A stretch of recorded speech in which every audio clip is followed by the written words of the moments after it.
Hello बच्चों, मेरा नाम मानसी है और आज मैं आपके लिए आपकी class 7th new NCERT Hindi Malhar का चैप्टर नंबर 10 लेकर आई हूं, जो इस बुक का लास्ट चैप्टर होने वाला है और इतना ही इंपॉर्टेंट चैप्टर है क्योंकि इस चैप्टर में है मीरा के पद। अब मीरा कौन है? श्याम दीवानी मीरा। उन्होंने कुछ पद लिखे हैं, उनके बारे में हम पढ़ेंगे कि कैसे उन्होंने श्याम का वर्णन अपने शब्दों में किया है कि वो श्याम को किस रूप में देखती हैं और उनको उनके साथ या उनकी भक्ति में कैसा महसूस होता है। तो चलिए पढ़ते हैं। बसो मेरे नैनन में नंदलाल, मोहिनी मूर्ति सांवरी सूरती, नैना बड़े विशाल, अधर सुधा रस मुरली राजती, उर वैजंती माल, शुद्र घंटिका कटितट शोभित, नुपुर शब्द रसाल, मीरा के प्रभु संतन सुखदाई, भक्त वचल गोपाल। अब यहाँ पर उन्होंने मीराबाई ने श्री कृष्ण का इतना अच्छा वर्णन किया है कि वो कैसे सुशोभित होते हैं। तो देखते हैं क्या क्या बताया है। बसो मेरे नैनन में नंदलाल, नैनन मतलब नयन, नेत्र, आंखें। बसो मेरे नैनन में नंदलाल, नंदलाल मतलब नंद के लाल, और नंद के लाल कौन है? हमारे श्री कृष्ण। नंदलाल, नंद के लाल हमारे श्री कृष्ण। तो वो कहती है कि श्री कृष्ण जी से कहती है कि बसो मेरे नैनन में नंदलाल, श्री कृष्ण आप मेरी नैनों में बस जाओ या बसते हो। मोहिनी मूर्ति सावरी सूरती, नैना बड़े विशाल। मोहिनी मूरत मतलब मन को मोहने वाली उनकी मूरत है। मोहनी मतलब उनके मन को मोहने वाली उनकी जो मूरत है। सावरी सूरत, उनकी जो सांवरी सूरत है, उनका गेहुआ रंग है, सांवरी सूरत है। नैना बड़े विशाल, और जो उनके नयन हैं, जो उनकी आंखें हैं, वो बहुत विशाल है, बहुत बड़ी बड़ी हैं। अधर सुधारस मुरली राजती, अधर मतलब होता है बच्चों होठ। क्या होता है? बाकी आप लिखते चलना, कुछ शब्दों के मतलब मैं बताते जाऊंगी और कुछ के लिखते जाऊंगी, तो आप अपनी नोटबुक में उनको लिखते चलना साथ साथ। सुधा रस मतलब अमृत जैसा रस, अमृत जैसा रस, होठों पर अमृत जैसा रस। मुरली राजती, मुरली मतलब बांसुरी राजती है, उनके होठों पर मतलब सुधा रस वाली बांसुरी राजती है जो मधुर स्वर सुनाती है।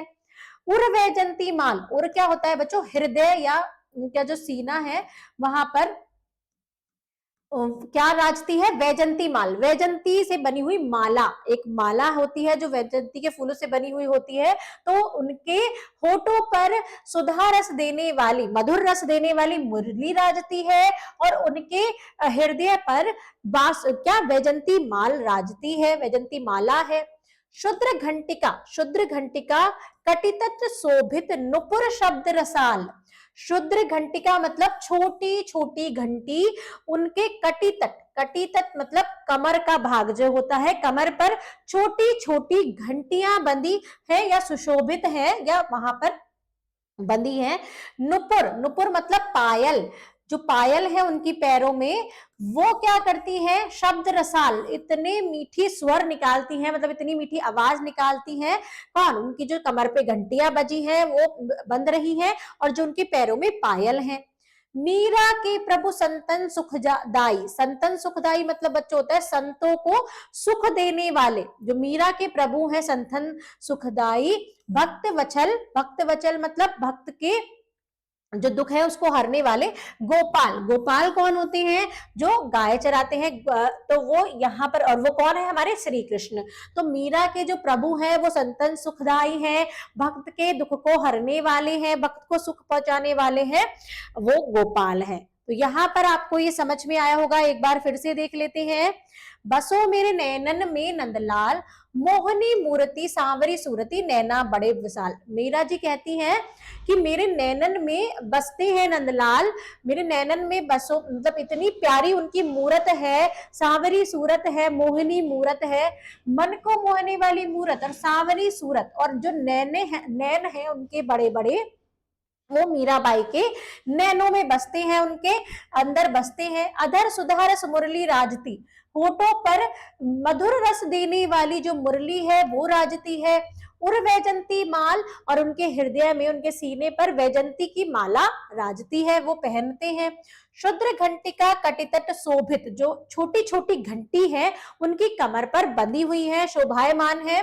और पैरों में जो पायल है वो मीठा मीठा रस, मतलब मीठी मीठी आवाज निकालती हैं। मीरा के प्रभु संतन सुखदाई, मीरा के जो प्रभु हैं संतों को सुख देने वाले, भक्त वचल गोपाल, भक्तों का दुख हरने वाले गोपाल हैं। आइए अगला पढ़ते हैं। अगला पद क्या है मीराबाई का वो देख लेते हैं और फिर उसका मतलब समझेंगे। तो आइए इसका मतलब समझ लेते हैं। बरसे बदरिया सावन की, बरसे बदरिया, बदरिया मतलब बादल, सावन क्या होता है, सावन होता है वर्षा ऋतु का महीना जिसमें वर्षा होती है। तो बरसे बदरिया सावन की, सावन की मन भावन की, मन भावन मतलब मन को लुभाने वाली, मन को भाने वाली, जो चीज मन को भाती है उसको मन भावन बोलते हैं।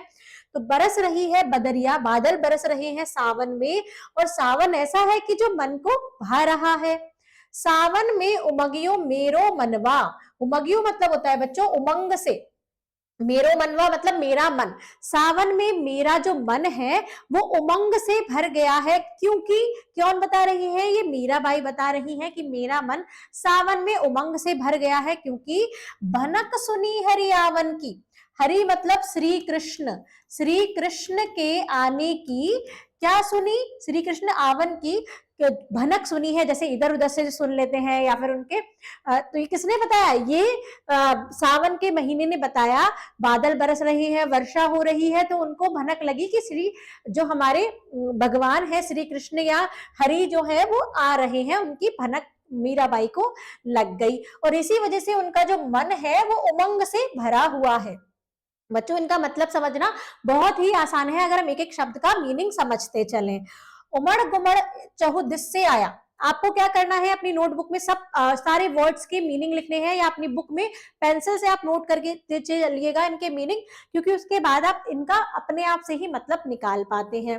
उमड़ घुमड़ चहुदिस से आया, उमड़ घुमड़ मतलब जब बादल इकट्ठा होकर, चहुदिश मतलब चारों दिशाओं से, चहुदिश मतलब चारों दिशाओं से, उमड़ घुमड़ कर चारों दिशाओं से दामिनी दामिन दम के झर लावन की, दामिन दम के मतलब होता है जो बिजली चमकती है।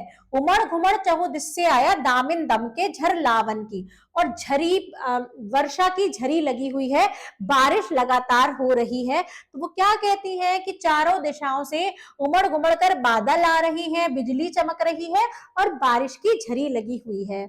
नन्नी नन्नी बूंदन मेहा बरसे, नन्नी नन्नी मतलब छोटी छोटी बूंद में, मेहा मतलब बारिश, ये बारिश ही के बारे में ही सब बात हो रही है कि धीरे धीरे छोटी छोटी नन्नी नन्नी बूंद में जो बारिश है वो बरस रही है।